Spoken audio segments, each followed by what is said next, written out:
नमस्कार, मी संजय आवटे. कारण राजकारण या विशेष कार्यक्रमात तुमचं पुन्हा एकदा स्वागत. सध्या एकूण सगळं राजकीय वातावरण गरमागरम झालेलं आहे. यांची यात्रा, त्यांची यात्रा, त्यांचा मेळावा, यांचा मोर्चा, चेहरा कोण, मुख्यमंत्री कोण, सगळं जोरकसपणे सुरू झालेलं आहे. महाराष्ट्रातली ही पहिली निवडणूक आहे की जिथे एवढ्या प्रकारचे प्लेयर्स निवडणुकीच्या रिंगणामध्ये उतरलेले आहेत. म्हणजे 6 मुख्य पक्ष असणं हे यापूर्वीच्या कुठल्याही विधानसभा निवडणुकीमध्ये घडलेलं नव्हतं. भाजप आहे, काँग्रेस आहे, 2 राष्ट्रवादी काँग्रेस, 2 शिवसेना, 6 मेजर प्लेयर्स, 6 मुख्य खेळाडू या निवडणुकीच्या रिंगणामध्ये उतरलेले आहेत. काय होईल लक्षात येत नाही, पण सगळेजण चोरकसपणे कामाला लागलेले आहेत, याच्यामध्ये काही शंका नाही आहे. प्रत्येक पक्षाची मोर्चे बांधणी अगदी जोरकस होते आहे. मी ज्या 6 पक्षांचं नाव घेतलं, या 6 पक्षांपैकी कोणीही याच्यामध्ये अजिबात मागे नाहीये. आणि गंमत अशी आहे, यापैकी प्रत्येकाला मुख्यमंत्रीपद हवं आहे. भाजपला मुख्यमंत्री व्हायचं आहे, शिंदे सेनेला मुख्यमंत्रीपद हवं आहे, अजित पवारांच्या राष्ट्रवादीला मुख्यमंत्रीपद हवं आहे, तिकडे उद्धव ठाकरेंच्या शिवसेनेला मुख्यमंत्रीपद हवं आहे, शरद पवारांच्या राष्ट्रवादीला मुख्यमंत्रीपद हवं आहे आणि अर्थातच काँग्रेसला सुद्धा मुख्यमंत्रीपद हवं आहे. त्यामुळे 6 पक्षांना मुख्यमंत्रीपद हवं आहे असं असणारी ही महाराष्ट्रातली पहिली विधानसभा निवडणूक आहे, जिथे 6च्या 6 पक्षांना असं वाटतं की मुख्यमंत्रीपद मला मिळालं पाहिजे. आता गंमत अशी आहे की यावेळची विधानसभा निवडणूक आहे ती जरा वेगळ्या संदर्भात महत्वाची आहे. लोकसभा निवडणुकीमध्ये जो निकाल आला त्या निकालानंतर विरोधकांचं बळ प्रचंड वाढलंय आणि सत्ताधाऱ्यांचं बळ कमी तर झालंच आहे, पण किंबहुना ते काही अर्थाने खचले सुद्धा आहेत असं म्हणायला जागा आहे. पण लोकसभा निवडणुकीचा जो निकाल आला त्याच्यामध्ये एवढ्या प्रकारचं दारुण अपयश आपल्याला मिळेल असं महायुतीला वाटलं नव्हतं, प्रामुख्याने भारतीय जनता पक्षाला वाटलं नव्हतं. मी मागे उल्लेख केलेला आहे की मुळात नरेंद्र मोदींचा चेहरा चालला नाही, अमित शहाचा काही संदर्भ इथे नव्हता आणि भाजपचा कुठलाच चेहरा त्या अर्थाने चालला नाही. किंबहुना उलटपक्षी त्या चेहऱ्यांचा फटका भाजपला बसला असं एकूण दिसतंय. तुलनेने एकनाथ शिंदेची कामगिरी बरी म्हणायची, अजित पवारांची अवस्था फारच बिकट. इकडे मात्र महाविकास आघाडीकडे मात्र प्रचंड सहानुभूतीच्या लाटा तयार झाल्या. शरद पवारांबद्दल सहानुभूती, उद्धव ठाकरेंबद्दल सहानुभूती आणि त्याचवेळी काँग्रेसचे राहुल गांधी हे खऱ्या अर्थानं चालू लागले आणि चालूच लागले. या सगळ्याचा महाविकास आघाडीला फायदा झाला. भारतभरामध्ये एकूणच खरं म्हणजे मोदींना ज्या प्रकारे यश मिळेल असं वाटलं होतं ते मिळालं नाहीच, पण त्यातही सर्वाधिक अपयश कुठे आलं असेल तर ते उत्तर प्रदेश आणि महाराष्ट्रामध्ये एवढं जोरकस अपयश आपल्या वाट्याला येईल अशी अपेक्षा भाजपची नसावी. म्हणजे फार यश मिळणार नाही हे खरं आहे. 2019च्या निवडणुकीमध्ये ज्या प्रकारचं यश मिळालं होतं की अगदी 41 जागा, त्या प्रकारचं यश आत्ता मिळणार नाही याची खात्री होती भाजपला. पण कारण आता शिवसेना आपल्यापासून दुरावली आहे वगैरे सगळं, पण तरी सुद्धा एवढं दारुण अपयश आपल्या वाट्याला येईल हे काही त्यांना वाटलं नव्हतं. आणि मग त्यांच्या लक्षात असं आलं की आपण जे काही पराक्रम केले त्या पराक्रमांना उलटपक्षी पराक्रमांचा फटका बसलेला आहे.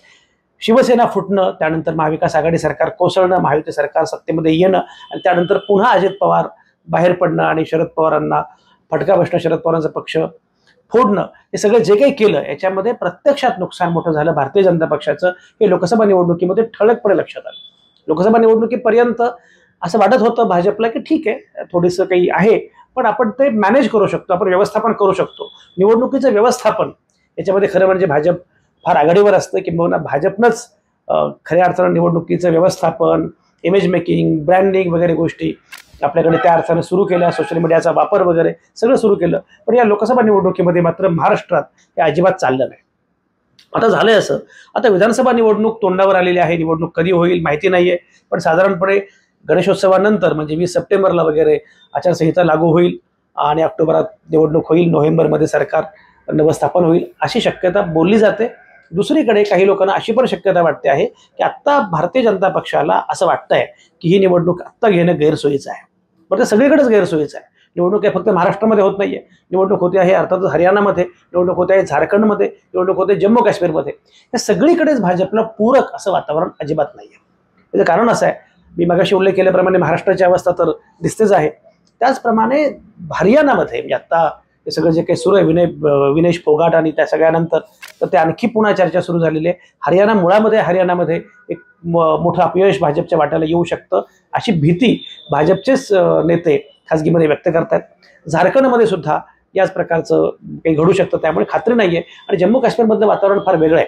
जम्मू काश्मीर संदर्भात ज्या प्रकारचे निर्णय भाजपने घेतले, 317व कलम रद्द झालं, आणि त्याच्यानंतर जे काही घडलं त्याच्यानंतर फक्त केंद्राच्या ताब्यामध्ये जम्मू काश्मीर गेलं, पण जम्मू काश्मीरला प्रत्यक्षात काहीच मिळालेलं नाहीये. त्यामुळे जम्मू काश्मीरचा मतदार हा नाराज आहे, दुखावलेला आहे, अस्वस्थ आहे. आणि म्हणून असं दिसतंय आता की चारही ठिकाणी भाजपला निवडणूक जिंकणं अवघड आहे. आणि जर जर या निवडणुकीमध्ये अपयश आलं तर भाजपच्या एकूणच राष्ट्रीय राजकारणावर त्याचा मोठा परिणाम होऊ शकतो. केंद्रातलं राजकारण धोक्यामध्ये येऊ शकतं. त्यामुळे या 4 राज्यांमध्ये काही झालं तर निवडणूक जिंकलीच पाहिजे अशी सक्तीच आता भाजपवर आहे. अशा वेळी जर वातावरण अनुकूल नसेल तर काहीतरी करून ही निवडणूक पुढे ढकलली जाईल का, असा विचार मांडला जातोय, असा विचार केला जातोय. मला माहिती नाहीये टेक्निकली लीगली अशा प्रकारे ही निवडणूक पुढे ढकलता येणार नाही. पण ही निवडणूक वेळीच झाली तर आपल्याला कितपत फायदा होईल हा पण विचार भाजप करत असेल. एनिवे हा एक मुद्दा. दुसरा मुद्दा असा, काही झालं तर या निवडणुका जिंकायच्या. झारखंड, हरियाणा, जम्मू काश्मीरबद्दल आपण नंतर बोलूया. महाराष्ट्रामध्ये काही झालं तरी महाराष्ट्रामध्ये निवडणूक जिंकायची हे तर भाजपनं ठरवलेलं आहे. ठोकून काढा असं देवेंद्र फडणवीसांनी सांगितलंय. देवेंद्र फडणवीस आक्रमकपणे कामाला लागलेले आहेत. अलीकडच्याच कालावधीमध्ये नेमकं परमवीर सिंग बोलतायत. अलीकडच्या काळामध्ये सचिन वाझे बाहेर आलेले आहेत आणि सचिन वाझे बाहेर येऊन जे काही बोललेले आहेत हे सगळं जे काही सुरू आहे हे अचानकपणे या प्रकारच्या गोष्टी सुरू होणं याचा अर्थ असा आहे की आता या सगळ्या निवडणुकीच्या अनुषंगानं ही सगळी तयारी सुरू झालेली आहे. दुसरीकडे लाडकी बहीण योजना जोरात आहे. लाडकी बहीण योजनेचा आपल्याला खूप फायदा होईल असं भाजपला वाटतंय, असं महायुतीला वाटतंय. आणि एकूणच सरकारनं काही योजना ज्या काही केल्या किंवा जे काही कल्याणकारी गोष्टी केल्या महाराष्ट्रासाठी ते लोकांपर्यंत पोहोचवलं पाहिजे. यासाठी पण आता जोरकसपणे सगळे पक्ष कामाला लागलेत. भाजप कामाला लागलेलं आहेच. मुख्यमंत्री एकनाथ शिंदे यांनी सुद्धा जोरदारपणे तो सगळा प्रचार सुरू केलेला आहे, काय सरकारने केलं. आणि अजित पवारांचं गुलाबी कॅम्पेन सगळीकडे सुरू आहे. अजित पवारांची यात्रा सुरू आहे. अजित पवार सगळीकडे आपण काय केलं ते सांगतायत. जर ही योजना परत हवी असेल तर आमच्या समोर बटन दाबा असं सांगतायत.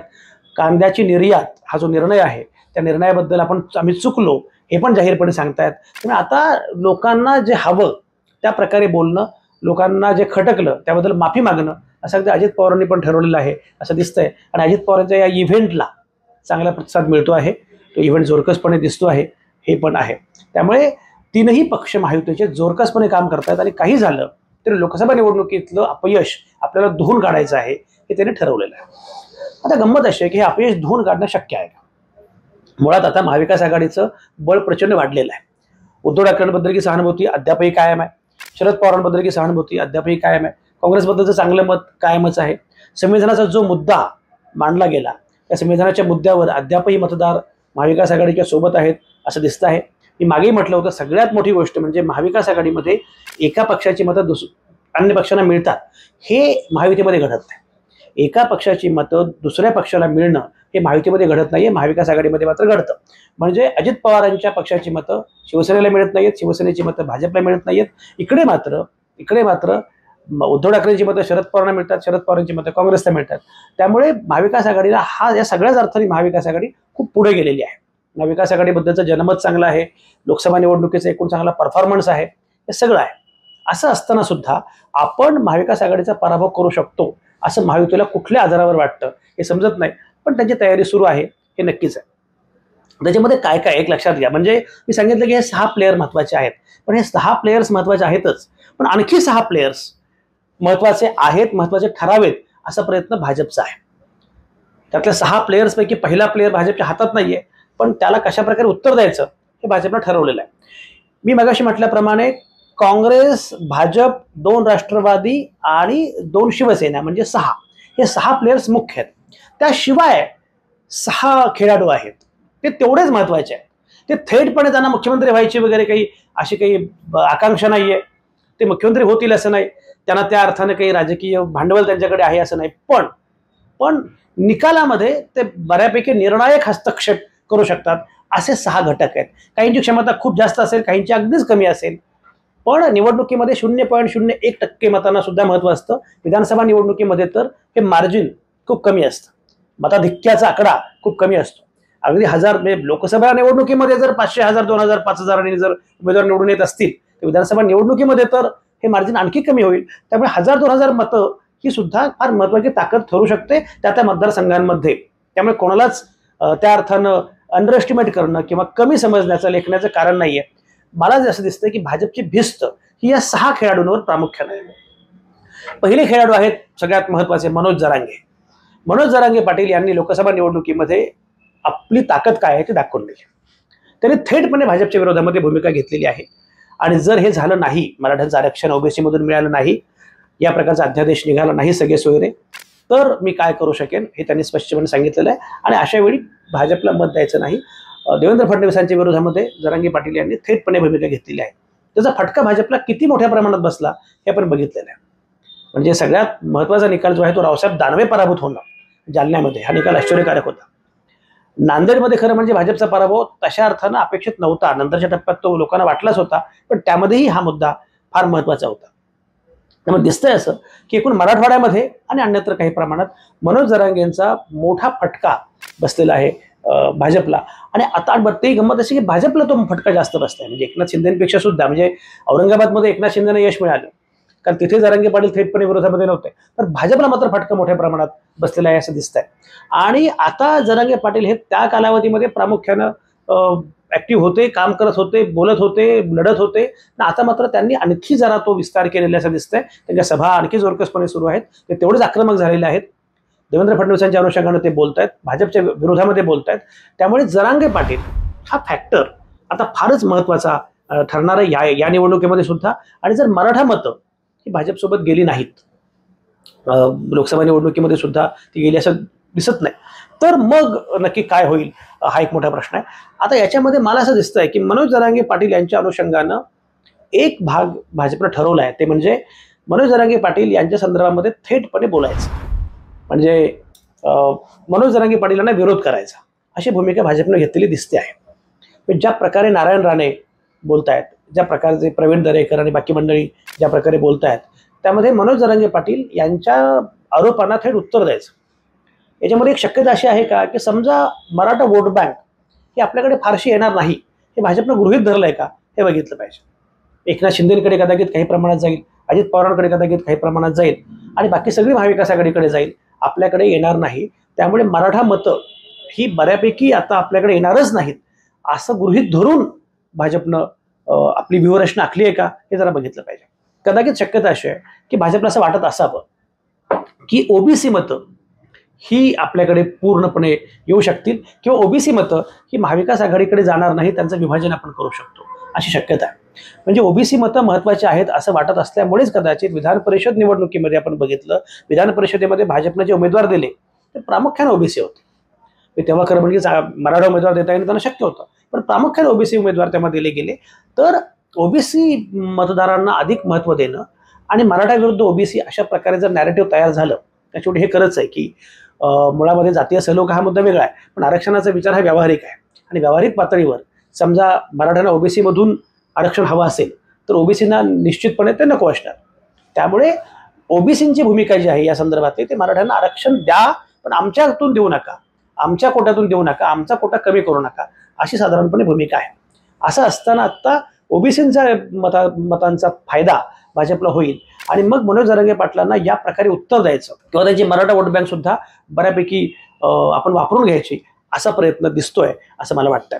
तर मनोज जरांगे पाटील हे त्यातले एक प्लेयर आहेत, पण ते निवडणुकीच्या रिंगणात थेटपणे असणार नाहीत. त्यांचा एकूण एक एलिमेंट आहे, त्याला तोंड कसं द्यायचं हे आव्हान महायुतीसमोर आहे आणि त्याचा किती फायदा होऊ शकतो याच्यावर महाविकास आघाडीचं बरंच यश आणखी अवलंबून आहे. आता तर दिसतंय असं की मनोज जरांगे पाटील यांचा फटका थेटपणे भाजपला बसतो आहे, महायुतीला बसतो आहे. त्याचा अर्थात स्वाभाविकपणे फायदा हा महाविकास आघाडीला होतो आहे. आणि त्यामुळे आता अलीकडच्या काळात मी जे बघतोय की संभाजी ब्रिगेडचं अधिवेशन आहे आणि बाकी महाविकास आघाडीचे नेते प्रामुख्यानं तिथे जाऊन बोलणार आहेत, याचा अर्थ असा आहे की आता बऱ्यापैकी मराठा वोट बँक ही महाविकास आघाडीकडे आकृष्ट व्हावी असा प्रयत्न महाविकास आघाडीनं सुरू केलेला आहे. त्यामध्ये प्रामुख्यानं शरद पवार अर्थातच आघाडीवर आहेत असं दिसतंय.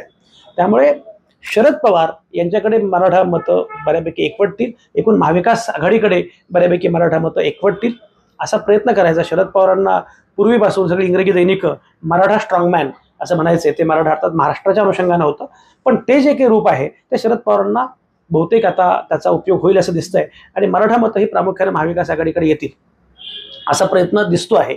तर एकीकडे मराठा मतं तिकडे जात असताना मनोज जरांगे पाटलांच्या आंदोलनामुळे तर ती आणखी एक गठ्ठा जात असताना दुसरीकडे ओबीसी मतं मात्र एक गठ्ठा आपल्याकडे यावेत असा प्रयत्न भाजपचा आहे का. म्हणजे व्यूहरचना अशी दिसते आहे की मराठा मतं शेवटी कितीही म्हटलं तरी एक गठ्ठा ही महाविकास आघाडीकडे जाणार नाहीत.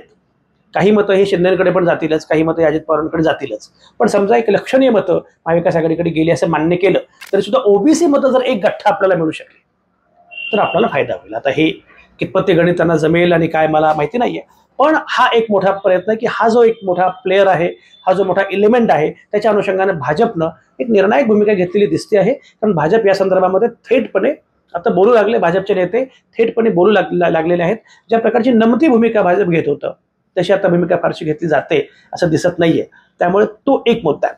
आता उरलेले जे आहेत ते मी मगाशी म्हटल्याप्रमाणे 6 खेळाडू, मी मगाशी मनोज जरांगे पाटलांचा उल्लेख केला, पण ते त्या अर्थानं रिंगणातले खेळाडू थेट नाहीयेत.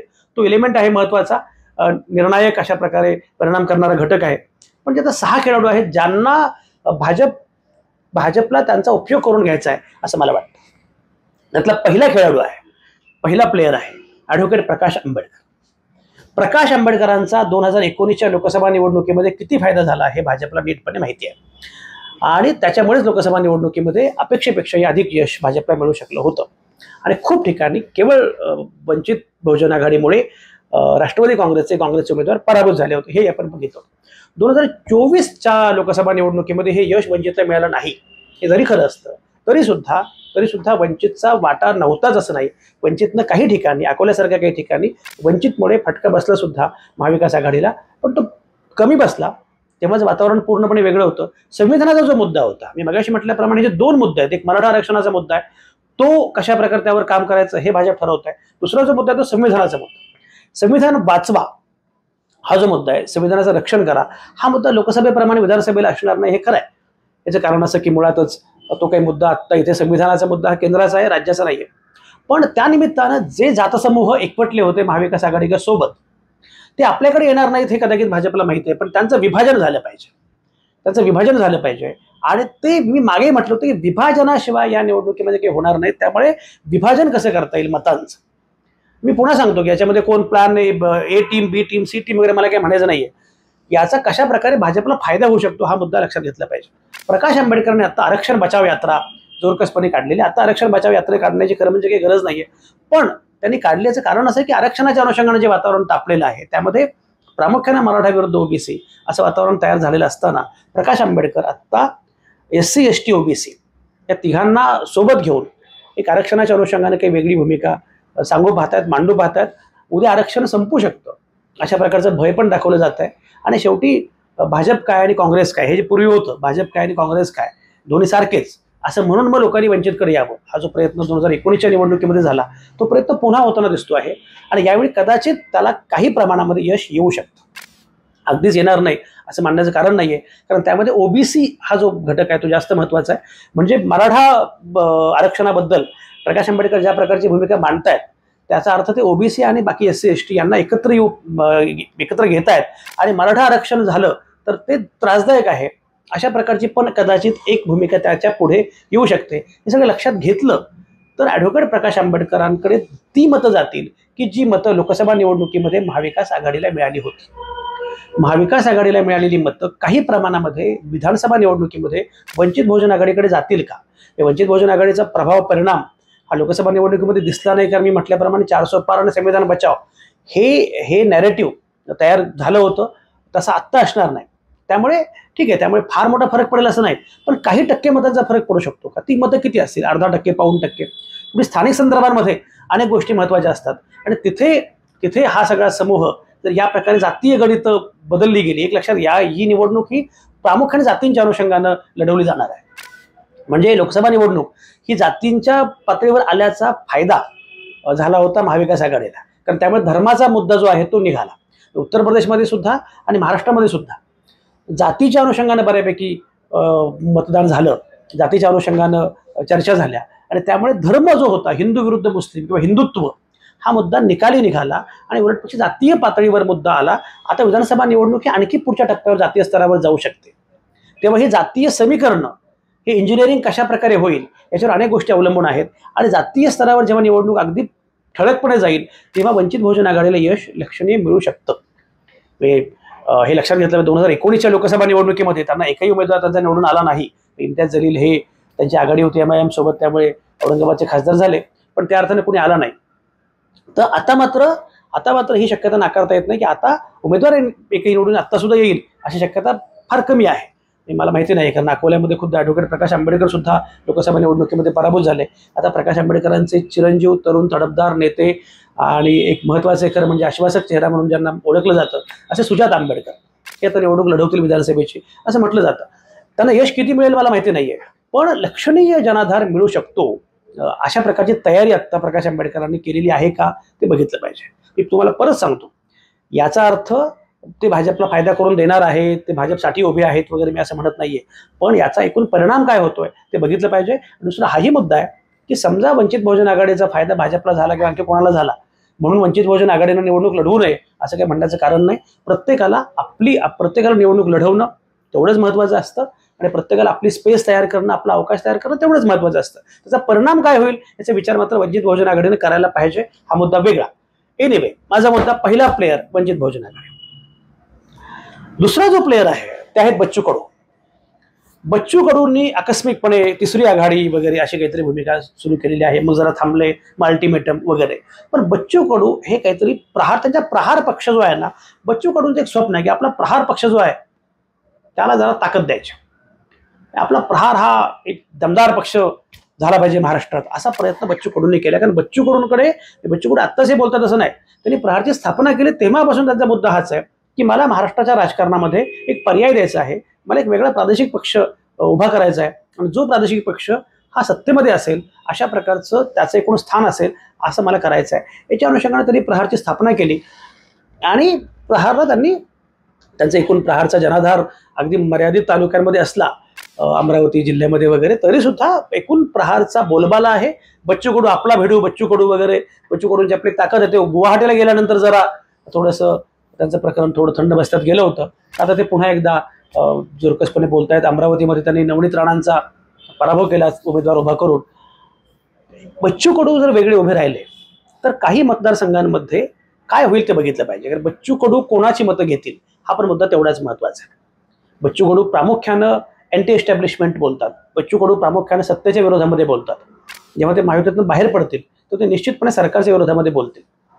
तेव्हा मी मगाशी म्हटल्याप्रमाणे सरकारच्या विरोधी मतांचं विभाजन याच्यामध्ये बच्चू कडूंचा वाटा किती मोठा असेल, बच्चू कडू किती विभाजन करू शकतील आणि त्याचा भाजपला कसा फायदा होईल हाही फार महत्त्वाचा मुद्दा आहे. हा दुसरा प्लेयर आहे. तिसरा प्लेयर आहे राज ठाकरे. राज ठाकरे रायगडाला जेव्हा जाग येते त्याप्रमाणे राज ठाकरेंना जेव्हा जाग येते असं एक नाटक खरं म्हणजे असायला पाहिजे आणि ते नाटक छान होऊ शकतं. म्हणजे राज ठाकरेंना जेव्हा जाग येते एक छान असं ऐतिहासिक नाटक होऊ शकतं. जाग आलेले राज ठाकरे बाहेर पडतात आणि मग वेगळ्या सभा सुरू होतात. सध्या राज ठाकरे मराठवाड्यामध्ये आहेत.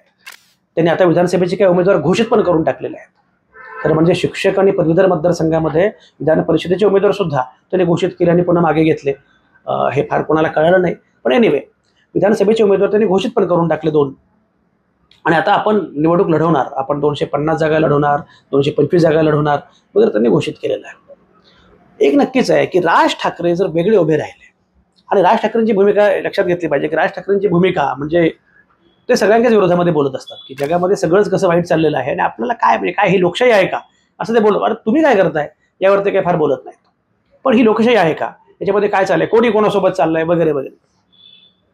लोकसभा निवडणुकीमध्ये राज ठाकरेंनी आकस्मिकपणे भूमिका घेतली आणि ती भूमिका त्यांची विनाशर्त पाठिंबा जी काही होती ती त्यांनी घेतली. त्यानंतर निकाल लागला. जरा त्यांच्या लक्षात आलं की प्रत्येक वेळी गडबड होते. 2019च्या निवडणुकीमध्ये आपण मोदी शहांना या सगळ्या पटलावरून हद्दपार करा असं म्हटलो आणि ते फार जोरकसपणे परत आले. यावेळी आपण मोदी शहांना पाठिंबा दिला, एकनाथ शिंदेना पाठिंबा दिला, देवेंद्र फडणवीसांना पाठिंबा दिला, अजित पवारांना पाठिंबा दिला आणि त्यांची फारच अवस्था वाईट झाली. आता राज ठाकरे काय प्रकारे करतील सगळ्या याच्यामध्ये ते बघितलं पाहिजे. पण राज ठाकरे उभे राहिले तर आढावा असा आहे की राज ठाकरे सुद्धा किमान ठाकरेंची पारंपरिक काही मतं, मी पुन्हा म्हटलं की ते 0.5% असतील, 1% असतील, पण काही मतं घेऊ शकतील असा एक प्रयत्न दिसतोय. त्यामुळे राज ठाकरे हा तिसरा प्लेयर आहे की जो मी म्हटलं ना तुम्हाला की 6 प्लेयर इकडे 6 प्लेयर तिकडे, हे 6 प्लेयर हे मुख्य आखाड्यामध्ये आणि निर्णायक काहीतरी परिणाम करू शकतील असे 6 घटक हे वेगळे, 6 प्लेयर्स वेगळे आणि शिवाय मनोज जरांगे फॅक्टर हा आणखी 7वा तो वेगळाच. राज ठाकरे हा एक फॅक्टर मी म्हटल्याप्रमाणे. पुढचा जो मुद्दा आहे तो आहे राजू शेट्टी. हातकणंगलेमध्ये लोकसभेची जागा ही महाविकास आघाडीने गमावली याचं एकमेव कारण हे मतांचं विभाजन. म्हणजे मतांचं विभाजन झालं की गडबड झाली. बुलढाण्यामध्ये हेच झालं. मतांचं विभाजन ज्या ज्या ठिकाणी होईल त्या ठिकाणी फायदा झालेला आहे महायुतीला आणि फटका बसलेला आहे महाविकास आघाडीला. तर मतांचं विभाजन झालं पाहिजे. मतांचं विभाजन जर झालं तर आपण जिंकू शकतो. आणि मतांचं विभाजन कसं करायचं हा सगळा मुद्दा आहे. आणि राज ठाकरेंच्या पूर्वीच्या भाषेत सांगायचं तर आता कॅरम फुटलेला आहे आणि तो फुटलेला कॅरम आता कोण कसं कुठे जाईल याचा सगळ्याचा विचार करत आपला शेअर कुठला, आपला वाटा कुठला हे सगळं आता शोधण्याचं काम सुरू झालेलं आहे. राजू शेट्टी हे काही कुठल्याच पक्षासोबत त्या अर्थानं जातील किंवा जाणार नाहीत हा मुद्दा वेगळा. पण त्यांना कोणासोबतच जायचं नाही. त्यांनी महाविकास आघाडीसोबत त्यांनी यावं, महाविकास आघाडीकडून त्यांनी निवडणूक लढवावी असा आग्रह त्यांना केला गेला होता. खरं म्हणजे राज्यपाल नियुक्त जे 12 विधान परिषद सदस्यांची नावं यादी जाहीर झालेली होती त्यामध्ये राजू शेट्टींचं नाव होतं. राजू शेट्टींनी महाविकास आघाडीकडून विधान परिषदेचं सदस्यत्व घ्यावं, आमदारकी त्यांना मिळावी, राज्यपाल नियुक्त असा सुद्धा प्रस्ताव मांडला गेला होता. नंतर तो राज्यपालाने काही पुढे केलं नाही हा मुद्दा वेगळा. पण तेव्हा महाविकास आघाडीकडून विधान परिषदेचं सदस्यत्व घ्यायला तयार झालेले राजू शेट्टी आता मात्र लोकसभा निवडणुकीमध्ये मी कोणाकडूनच निवडणूक लढणार नाही, मी वेगळा लढेन असं म्हणाले. आणि राजू शेट्टी वेगळा लढल्याचा फायदा अर्थातच झाला शिंदे सेनेला, नाहीतर तिथे महाविकास आघाडीचा विजय अगदी ठरलेला होता. पण मुद्दा असा आहे की आता राजू शेट्टी असं म्हणतायत की मी काही उमेदवार उभे करणार आहे. स्वाभिमानी शेतकरी संघटनेचे राजू शेट्टी यांनी उमेदवार उभे केले. जो शेतकरी आंदोलनाचा, शेतकऱ्यांच्या असंतोषाचा, नाराजीचा जो मुद्दा आहे सरकारच्या बद्दलचा, मी मराठा आणि शेतकरी या दोन्हीमध्ये खरं म्हणजे एक सूत्र आहे.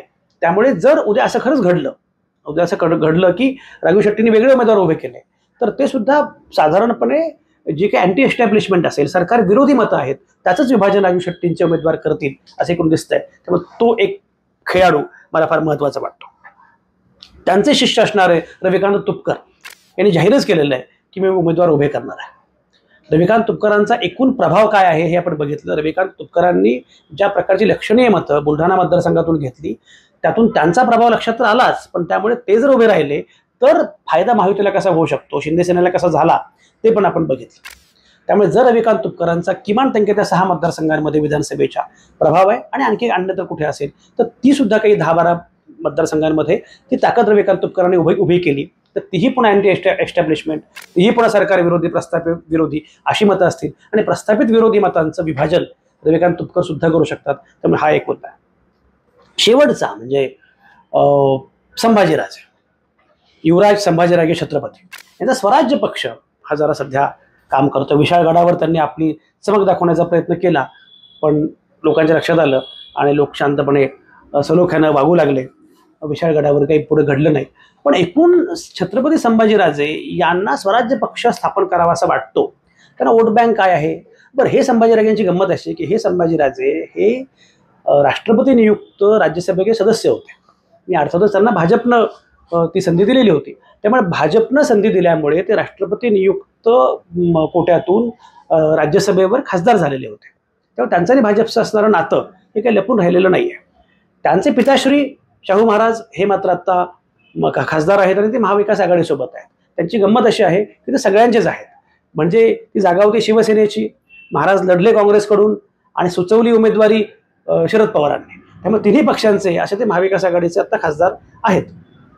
संभाजीराजे मात्र वेगळ्या प्रकारची काहीतरी भूमिका घेत आहेत आणि संभाजीराजे हे स्वराज्य पक्ष जे काही त्याचं नेटवर्क वाढवत आहेत.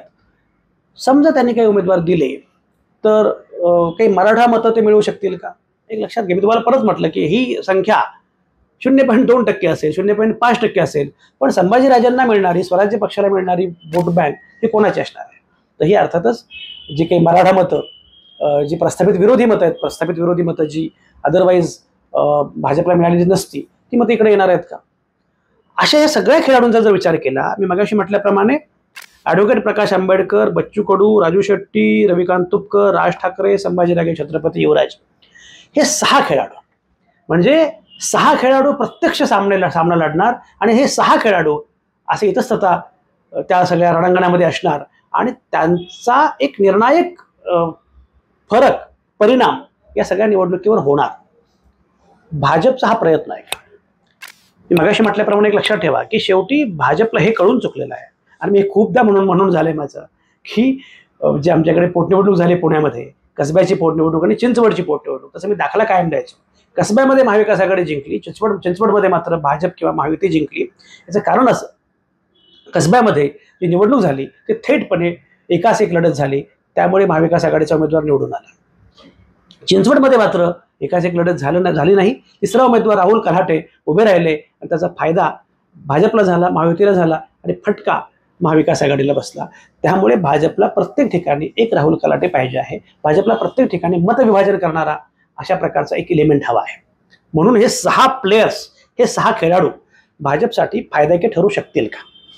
जर या 6 खेळाडूंनी अशा प्रकारे मतांचं विभाजन केलं तर फायदा कोणाला होईल? कारण साधी गोष्ट आहे, मला म्हणजे कळत नाही की मुळात प्रकाश आंबेडकर एवढ्या आक्रमकपणे निघालेले आहेत. आता प्रकाश आंबेडकर महाविकास आघाडीसोबत जातील असं मला अजिबात वाटत नाही. एकूण त्यांचा टोन, अप्रोच आणि ॲग्रेशन हे सगळं लक्षात घेता जे आक्रमकपणे ते जात आहेत की लोकसभेप्रमाणे ती चर्चा पण ते करत नाहीयेत. लोकसभेमध्ये किमान ती चर्चा केली, झालं, पण पुढे झालं नाही वगैरे वगैरे. मग त्यांनी किमान या जागांवर काँग्रेसला पाठिंबा, त्या जागांवर काय सुप्रिया सुळेंना पाठिंबा, विशाल पाटलांना पाठिंबा सांगलीमध्ये वगैरे असं काही घोषणा केल्या. पण मुळामध्ये त्यांनी आत्ता या निवडणुकीमध्ये मात्र कुठलीही चर्चा सुरूच केलेली नाही कोणासोबत जाणार किंवा काय. तर आणखी वेळा हा पण मुद्दा आहे. पण मला असं दिसतं की ॲडव्होकेट प्रकाश आंबेडकर हे महाविकास आघाडीसोबत या निवडणुकीत जाणार नाही, ते वेगळे लढते. हा एक अत्यंत महत्त्वाचा प्लेयर आहे वंचित बहुजन आघाडी. मगाशी म्हटल्याप्रमाणे राज ठाकरे हे अचानकपणे राज ठाकरे हे एवढे विधानसभा निवडणुकीमध्ये एवढ्या झंझावाती दौऱ्यांवर का निघालेले आहे? राज ठाकरेंना उभं करून नक्की काय पाहिलं जात आहे? राज ठाकरेंचा नक्की फायदा कोणाला होईल? हा तेवढाच महत्त्वाचा मुद्दा आहे. आणि बाकीची उदाहरणं मी तुम्हाला सगळी सांगितलीच. आता या सगळ्यांचा जो परिणाम आहे, हा परिणाम हा अर्थातच विधानसभा निवडणुकीवर होणार आहे. आणि काय शेवटी काय असं लक्षात घ्या, म्हणजे बंगालमध्ये सुद्धा ममता बॅनर्जी यांनी इंडिया आघाडीमध्ये प्रवेश करायला नकार यासाठी दिला कारण त्यांना माहिती होतं की ममता बॅनर्जींचे जे मतांमध्ये जे आहे की ममता बॅनर्जींची मतं आणि ममता बॅनर्जी विरोधी मतं, ममता बॅनर्जी विरोधी मतांचं विभाजन होणं आवश्यक आहे. ममता बॅनर्जी विरोधी मतांचं विभाजन झालं नसतं तर ती एक गठ्ठा मतं महत्त्वाची ठरली असती आणि ममता बॅनर्जींच्या अनेक जागा जाऊ शकल्या असत्या. आता सुद्धा जे काही सरकार विरोधी, भाजप विरोधी नाराजी आहे ती सगळी नाराजी, म्हणजे मोदींविरोधी नाराजी असेल, राज्य सरकार विरोधी नाराजी असेल, पक्ष फोडले म्हणून नाराजी असेल, शिवसेना फोडली म्हणून नाराजी असेल, भाजप फोडला म्हणून नाराजी असेल, राष्ट्रवादी काँग्रेस पक्ष फुटला म्हणून नाराजी असेल, काँग्रेस पक्ष सुद्धा फोडण्याचा प्रयत्न झाला म्हणून नाराजी असेल, जे असेल ते असेल, किंवा इकडे सहानुभूती वगैरे, ही सगळी जी विरोधातली मतं आहेत, ही विरोधातली मतं तर आहेतच, एवढी त्यांनाही माहिती आहे की ही मतं विरोधातली आहेत. आता ही विरोधातली मतं एक गठ्ठ महाविकास आघाडीकडे जाऊ नयेत, त्यांचं विभाजन व्हावं आणि तर त्याचा फायदा महायुतीला होऊ शकतो. देवेंद्र फडणवीस असं म्हणाले होते की लोकसभा निवडणुकीमध्ये आमचा पराभव झाला पण आपल्याला फक्त 0.5% मतं कमी पडलेली आहेत. मतांची टक्केवारीमध्ये आपण फार मागे नाही आहोत, जागांमध्ये मागे आहोत. मतांची टक्केवारी हा मुद्दा फार महत्त्वाचा असतो. या मतांच्या टक्केवारीवर काम करण्यासाठी हा प्रत्येक टक्का महत्त्वाचा आहे आणि म्हणून या अर्थानं हे 6 खेळाडू भाजपसाठी फार महत्त्वाचे आहेत असं मला वाटतं. तर म्हणजे कदाचित तुमचं काही वेगळं मत असू शकतं, पण एकूण मी म्हटलं ना, असे 12 खेळाडू मैदानामध्ये असणारी अशा प्रकारची निवडणूक महाराष्ट्रानं यापूर्वी कधीही पाहिलेली नाहीये. अशी अभूतपूर्व विधानसभेची निवडणूक असणार आहे, याच्यात काही शंका नाहीये. काय होईल बघूया. तुम्हाला काय वाटतं? जे वाटतं ते ह्या कमेंटमध्ये. बाकी बोलत राहू, भेटत राहू.